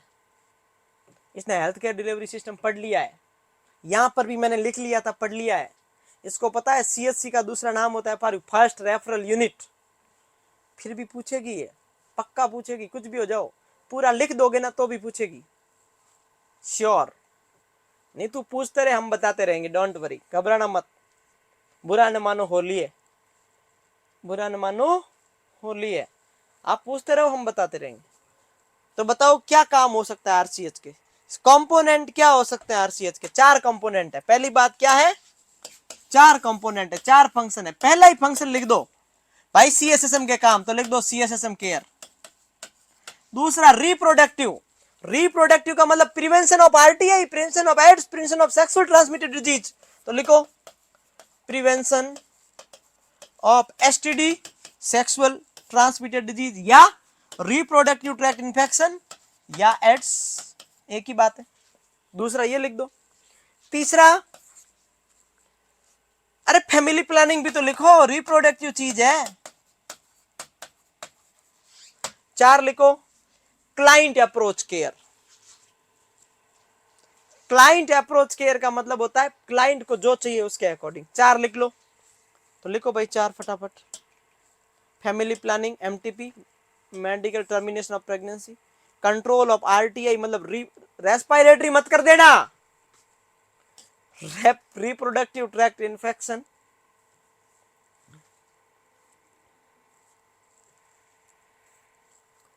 सेक्सुअल ट्रांसमिटेड इन्फेक्शन, या एक ही बात है। तीसरा सीएसएसएम केयर बता दिया, जो इसको रिप्लेस किया है। जब रिप्लेस ही इसको किया है तो इसकी वाली सारी आईएमआर एमएमआर। और नंबर 4 क्लाइंट अप्रोच केयर। सवाल आएगा, सवाल आएगा, component of RCH include all except. 4 option A. 5वां आएगा इमरजेंसी ऑब्स्टेट्रिकल केयर। क्या राइट करोगे?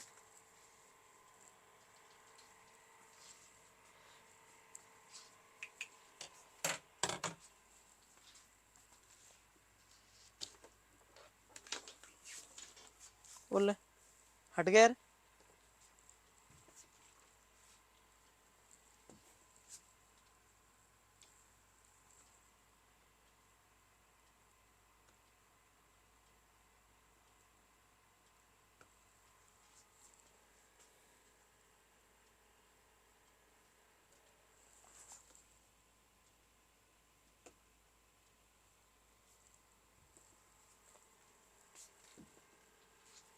हट गया? क्या हट गया?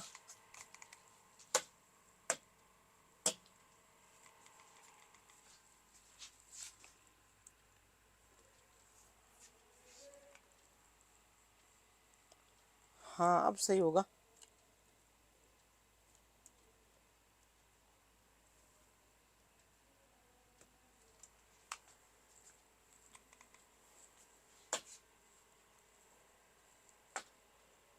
ये लो, सीएसएसएम लिख दिया, आरसीएच लिख दिया, ये लो client approach care.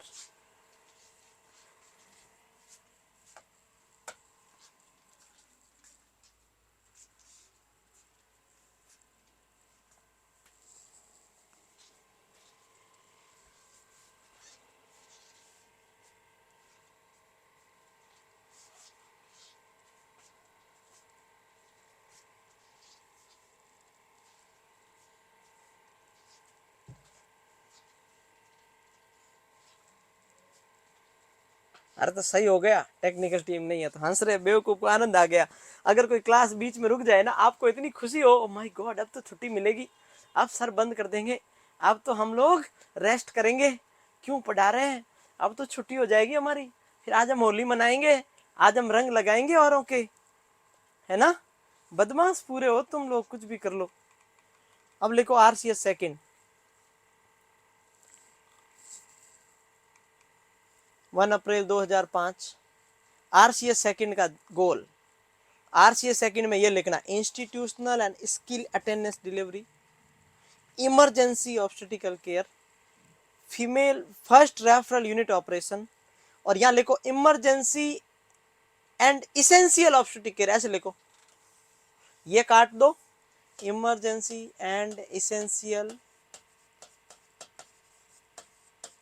Obstetric care. अब सवाल क्या आएगा पता है? अब सवाल क्या आएगा पता है? Strategy of RCH second included all except, option A ये, ऑप्शन बी ये, ऑप्शन सी ये, ऑप्शन डी में आएगा फैमिली प्लानिंग।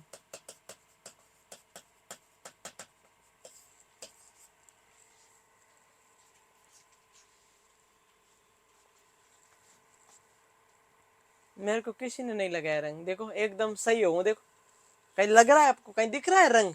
मेरे को तो नहीं दिख रहा रंग, किसी ने नहीं लगाया। आप तो वहां बैठे हो इतने दूर सारे, कौन लगाएगा रंग मेरे? किसी ने नहीं लगाया।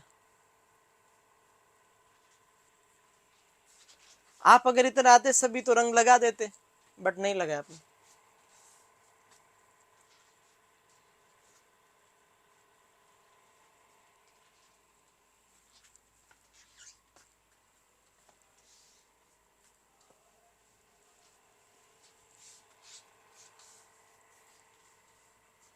सवाल कैसे बनेगा समझ आया क्या?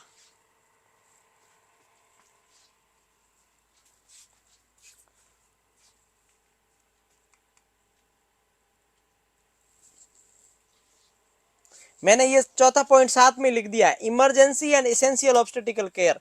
ये अलग अलग लिखा हुआ है, emergency obstetrical care, essential obstetrical care. मैंने लिख दिया emergency and essential obstetrical care.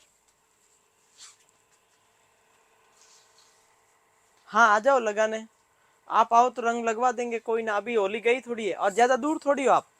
200, 400, 500, 1000, 1500, 2000, 2500 kilometre से ज्यादा तो हो नहीं।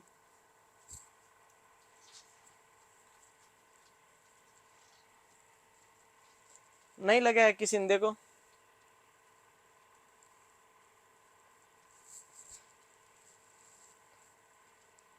नहीं लगा है, ये हो गया।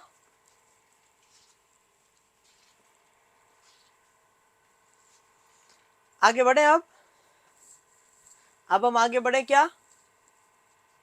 अब बोलो ज्ञानियों, बोलो। इसमें फैमिली प्लानिंग नहीं करना है ना। नेक्स्ट हेडिंग लगाओ, नेक्स्ट हेडिंग लगाओ, जिसको हम पढ़ेंगे कल, जिसका नाम है BFHI। वैसे पढ़ सकते हो अभी, BFHI, baby friendly hospital initiative. India में आया था 1993 में, वर्ल्ड में आया था 1991 में। बस 2 सवाल ये हो गए, एक ही काम है। BFHI, baby friendly hospital initiative ने एक ही बात बोली, 6 महीने तक सिर्फ और सिर्फ बच्चे को मां का दूध exclusive, only and only breast feeding. BF मतलब BF, हॉस्पिटल इनिशिएटिव मतलब ब्रेस्ट फीडिंग एक्सक्लूसिव। बाकी वाला ये कल पढ़ेंगे, ठीक है। Baby friendly hospital initiative India में 1993, इंडिया से पहले आ चुका था वर्ल्ड में 1991। एकमात्र गोल क्या? एकमात्र goal exclusive breast feeding, exclusive breast feeding. Done. बाकी पढ़ेंगे अपन,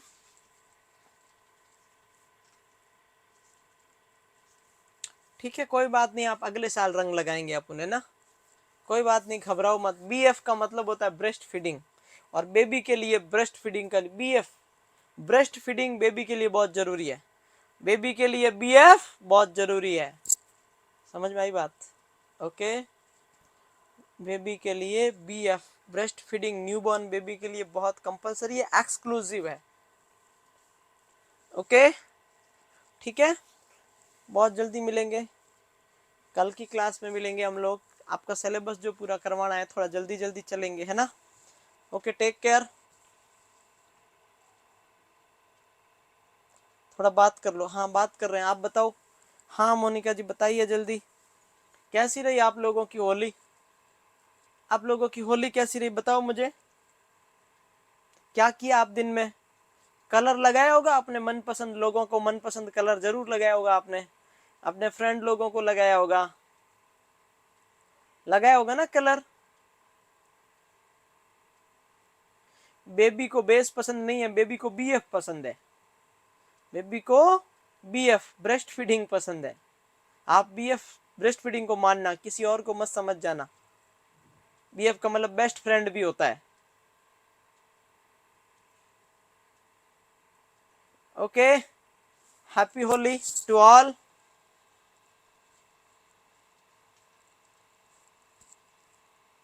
हाँ कोई बात नहीं,